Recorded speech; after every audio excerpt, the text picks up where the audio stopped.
Good morning rin. Ako nga pala. Si teacher mo ngayon. Si Sir Batong Bakal po. Oo sa yun. Tropo ko yun eh.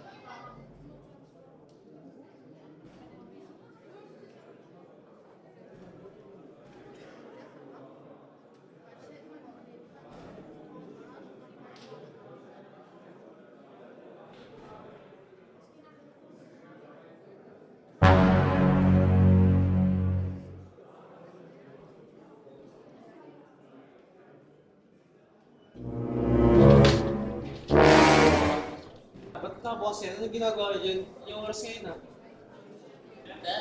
Wala akong sa pamilya na ba? Wala din. Ginagawa. Wala akong ginagawa.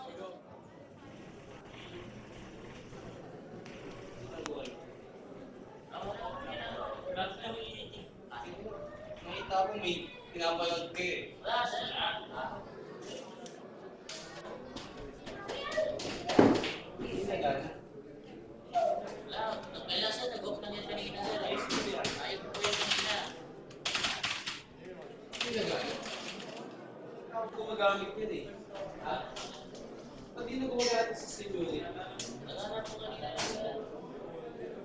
pag di nyo inaayos, bibigyan ko isang araw. 24 hours later. Bon. Ito na yung dinala ko na yung system unit na nasira natin. Kaya nga, yun nga ang problema. Hindi pumunta sila Vince White saka si Kapasite. Hindi na sila pumunta. Di ba ang usapan na ngayon tayo magagawa? Ngayon ngayon natin ito tatanggalin lahat. Nakakausap ka yung mga yun. Tayo ang gagawa na ito. Sisingilin na natin sila sa gastos. Oo. Ano nang gagawin natin dito? Ano bang gagawin dapat dyan? Ano bang sira? Hindi nga, yun ang problema. Hindi natin matukoy kung ano yung sira ng unit. Mabuti pa, ang gawin na lang natin siguro, bibili na lang tayo ng mga parts nito, yung mga mumurahin pero di kalidad naman. Okay. Tapos, babaklasin natin yung luma, tapos ilalagay natin yung bago. Okay. Testing natin kung tama o gumagana yung mga components. Tapos, saka natin ibigay kay sir para hindi tayo magsasabitan. Pero sure naman sana magawa, no? Sana. Magagawa naman natin to magagawa isang natin to. May Google naman dyan, di ba? Sige. Tapos sana din, gumana to. Tara na. Tanggalin ang casing ng system unit. Tanggalin ang power supply. Siguraduhin nakatanggal ang mga wire nito sa hard drive, CD drive, at motherboard.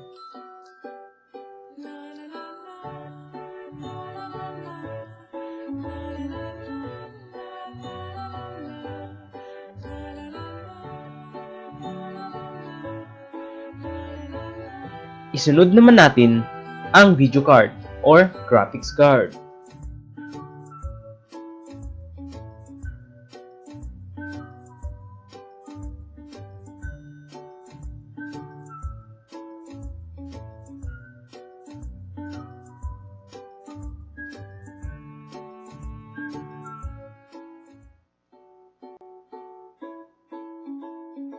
Tanggalin ang SATA cable at ang ATA cable sa hard drive.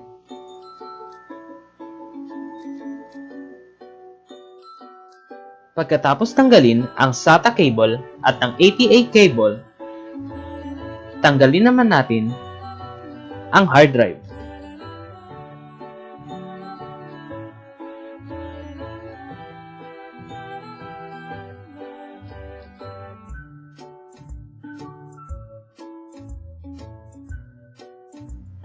Tanggalin ang EITE cable na nakakabit sa CD drive, pati na rin ang power cable nito.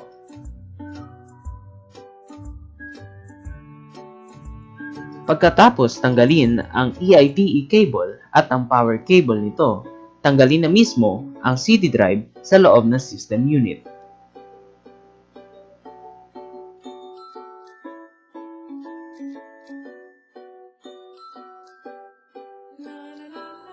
Tanggalin naman ang RAM.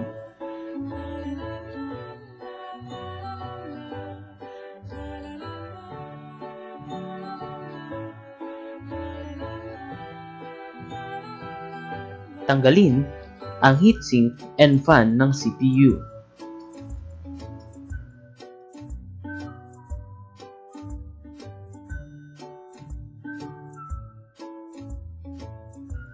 at tanggalin ang mismong CPU.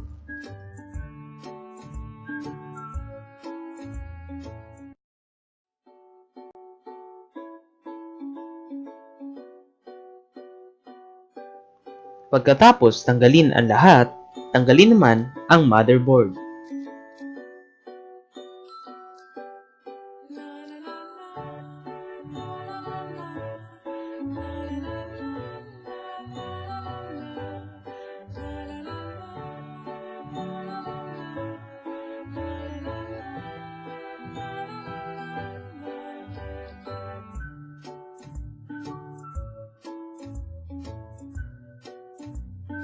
Yeah, hey!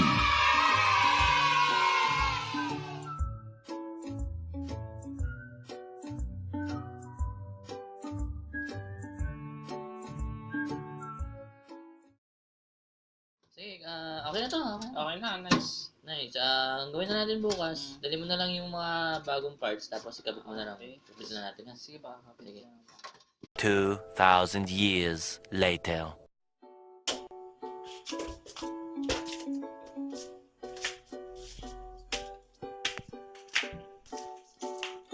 Bon? Bon? Oh! Ito na oh. Sige. At sa pag-assemble naman ng ating system unit, siguraduhin wala ng static ang ating mga kamay dahil maaari itong makasira sa ating motherboard at pati na rin sa other parts ng ating system unit. At para maalis ang static sa ating kamay, kailangan nating hawak-hawakan ang chassis or casing ng ating system unit. At pagkatapos nun, pwede na nating ikabit ang CPU at pati na rin ang heatsink and fan.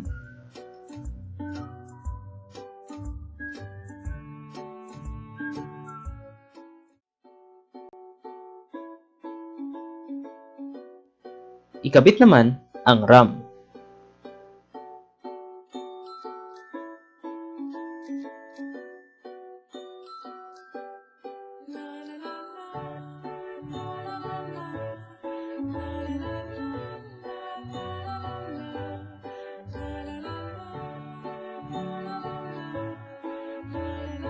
Ikabit naman ang CMOS backup battery.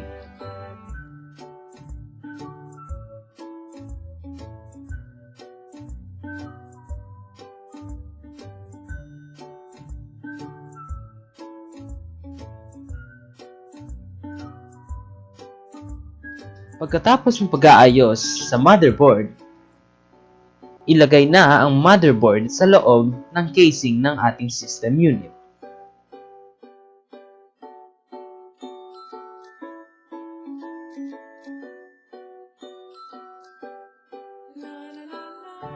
Ilagay ang CD drive sa loob ng casing.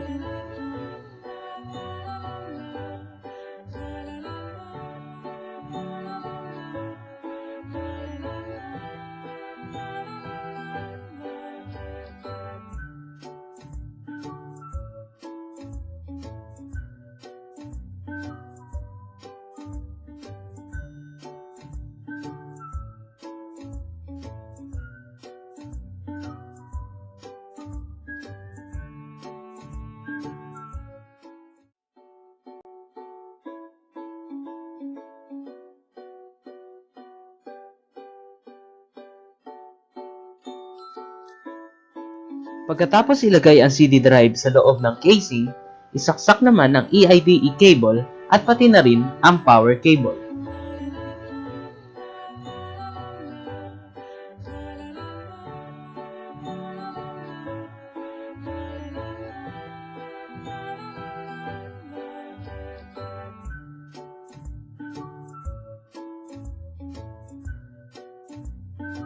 Ilagay ang hard drive.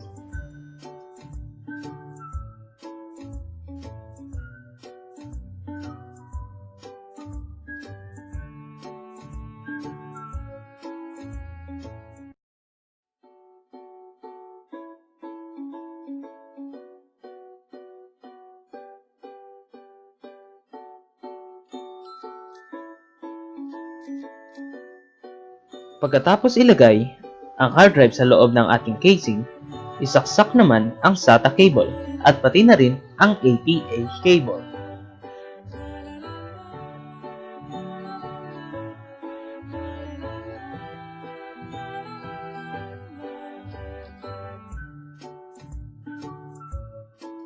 Ilagay ang video card or graphics card.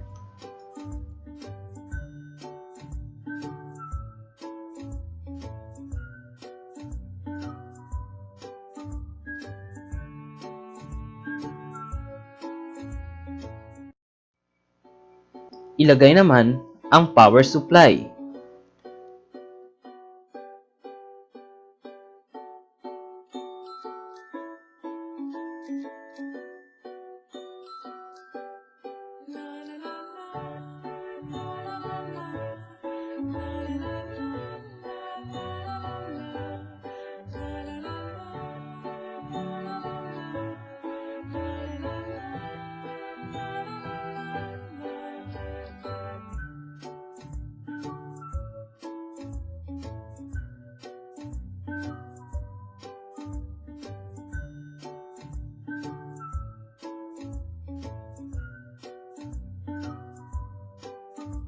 Pagkatapos ilagay ang power supply sa loob ng casing, isaksak naman ang ATX cable at PCIe cable sa motherboard.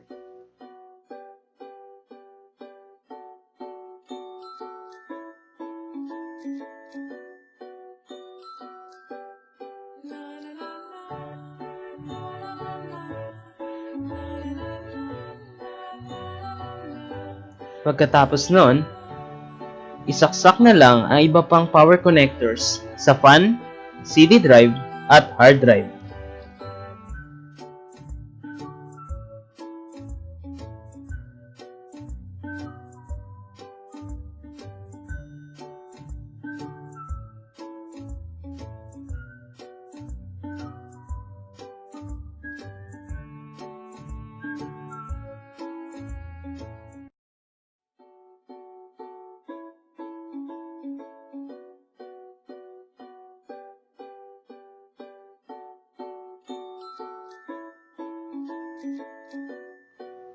Finally, tapos na rin. Huling step, isarado na natin ang casing.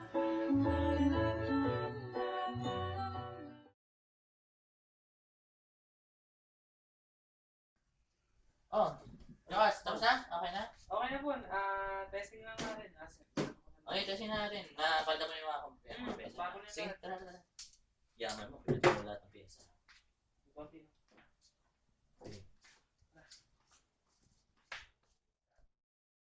Okay na? Okay na? Nasaksak mo na? Yes. Ito na. Sige, subukan natin kung umandar. Nakabahala ko eh. Ika lang. Okay. Yan na. Okay, 3. Nice one. Sorry. Hindi na, bahala na ako na yun.